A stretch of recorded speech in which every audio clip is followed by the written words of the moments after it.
in the book, you talk about like what the things are that you're going to be doing. You're going to be putting the list together. Mm-hmm. How do people go about using, I don't know if it's the accountability mirror, how do they go about addressing each of those issues? Okay.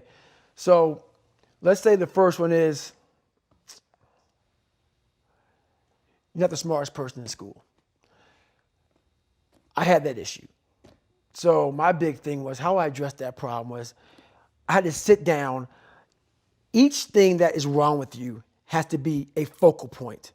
You can't look at this gigantic list and say, I got to change all this shit. My God, this is crazy. No. You take off the first one. I want to be smarter. For me, that was my thing. I have to become more intelligent. I have such a severe learning disability, man. I can't retain shit.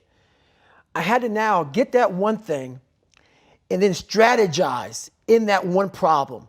How can I do this? I'm not going to learn like you. I'm not going to learn like anybody else. How am I going to figure this out? So I then figured out, okay, where are my strengths here? Where are my weaknesses in learning? All right, man, how am I going to do this? And I figured out a way to do it by just strategizing. So how I learn to this day, if I have a big manual to study, I will have to get a bunch of spiral notebooks from the daggone store. And each page, I have to write each page out, maybe 10 times.